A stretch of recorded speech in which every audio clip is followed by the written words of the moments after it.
Donc, il y a des gens qui posent des questions. En tant qu'historien, que penses-tu d'ailleurs du Puy du Fou? C'est la question qui me revient très souvent aussi. Donc, je te mets dans le bateau avec moi. J'y connais que d'une vision romancée de la France, mais dans un objectif plus global d'éducation. Alors, déjà, honnêteté intellectuelle. J'y suis allé une fois dans ma vie. Ouais. J'avais 6 ans. Je m'en souviens pas. Donc, je suis bien en peine, tu vois, de parler du Puy du Fou. Je sais que c'est critiqué par un certain nombre d'historiens, notamment des mondes médiévaux. Ce qui me gêne, en fait, de ce que je sais du Puy du Fou, c'est le flou. En fait. C'est-à-dire que c'est un parc qui ne se revendique pas comme proposant des spectacles fondés sur la recherche historique. Mais il y a notamment, de ce que j'en sais, un endroit qui me semble poser un petit putain de problème. C'est cette espèce de chapelle à l'intérieur duquel trône l'anneau dit de Jeanne d'Arc, Oui. qui est vraiment présenté comme une relique. Et il faut donc qu'on comprenne que pour un catholique qui se rend au Puy du Fou, c'est un lieu de... Authentiquement, c'est un lieu de pèlerinage. Et donc là, on est dans un mélange des genres qui fait que je peux comprendre que des historiens, tu vois, je prends toutes les précautions possibles et imaginables, qualifient ce parc de projet national chrétien. Et pour en avoir discuté il y a 2-3 jours avec Florian Besson, je lui ai posé la question, parce que je me suis dit, mais attends, est-ce que sur le matériel pédagogique qui accompagne l'anneau dit de Jeanne d'Arc, est-ce qu'il a bien expliqué qu'en fait, on n'est pas sûr que ça soit l'anneau de Jeanne d'Arc? Pas sûr du tout. Voilà.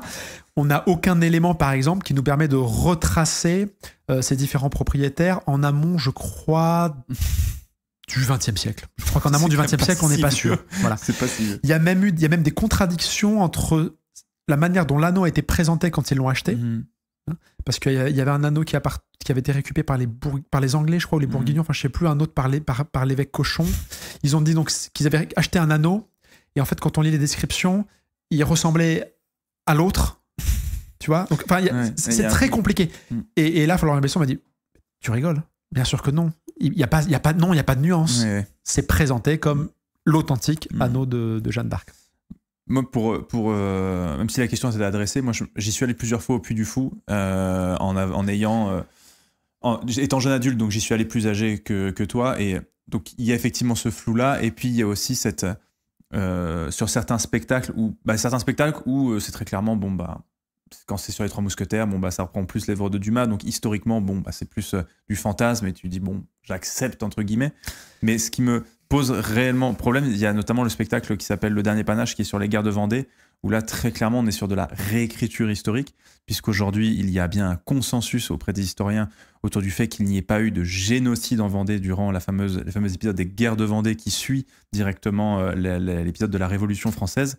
Et pourtant, dans le spectacle, alors là, tu vois, c'est un peu une déformation professionnelle. Je suis pas sûr qu'on puisse dire qu'il y ait consensus. En tout cas, il y a pas mal de gens qui... Ah bon, pour le coup... Je pense qu'il y a au moins une figure qui tient des discours, j'ai plus le nom, mais là, de mémoire, je crois qu'il y a quand même... peut-être que certains contestent par ailleurs le fait qu'on puisse le considérer comme étant historien, mais il me semble qu'il y a bien quelqu'un là de vivant qui est présenté régulièrement comme historien et qui soutient quand même pour le coup, je l'ai perso jamais entendu, et les quelques fois où je me suis renseigné sur le sujet, il y a pas mal de... Après, il y a, on va dire, la majeure partie des historiens spécialistes du sujet considèrent qu'effectivement, il n'y a pas matière à parler de génocide. Ça, c'est ça, bien sûr, oui. Et en fait, dans le spectacle, il y a le terme dépopulationner la Vendée qui est utilisé. Populicide, quelqu'un dit, pique rouge. Et en disant... et du coup, ça sous-entend vraiment le terme de génocide vendéen, qui est défendu bec et ongles toujours notamment par le clan de Villiers. Et donc, il y a une sorte de sous-entendu un peu bizarre au milieu du spectacle. Et ensuite, évidemment, avec une vision très misérabiliste des Vendéens. Et attention, l'épisode des guerres de Vendée est absolument abominable, qu'on soit bien d'accord.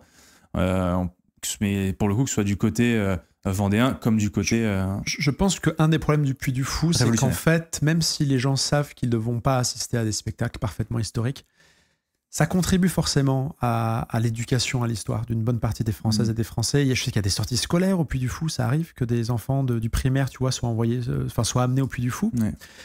Et les professeurs des écoles, c'est très compliqué pour eux parce qu'ils doivent enseigner tout un tas de matières. Donc pour un professeur des écoles, par exemple, qui a une formation initiale plutôt orientée mathématiques ou français-lettres, forcément, la maîtrise, tu vois, de l'histoire dans sa complexité, c'est plus difficile. Donc, ils vont peut-être être un peu moins facilement armés pour comment dire, prévenir leurs élèves et les aider à exercer leur esprit critique sur ce qu'ils vont voir.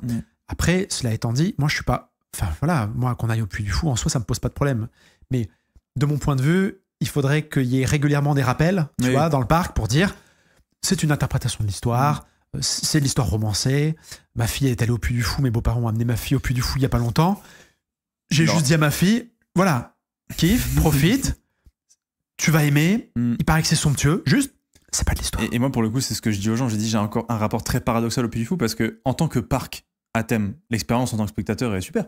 Enfin, tu passes une très bonne journée. Juste, c'est vrai que le discours et certains spectacles en particulier portent des discours qui sont, je trouve, pour le coup, vraiment problématiques. Il y a Toulia qui réagit. Je pense que Toulia est professeur des écoles. Malheureusement, obligé de faire des raccourcis, c'est hyper compliqué de nuancer avec les enfants. Oui, c'est ça. Bien sûr que c'est très compliqué. Et déjà, même avec des lycéens ou même des Masters 2. Tu es professeur d'histoire, donc tu sais très bien de quoi tu parles, pour le coup. Ouais. Donc non, pour le coup, c'est un sujet... Le Puy du Fou, c'est un sujet évidemment un peu très, très, très complexe. Alors, il y a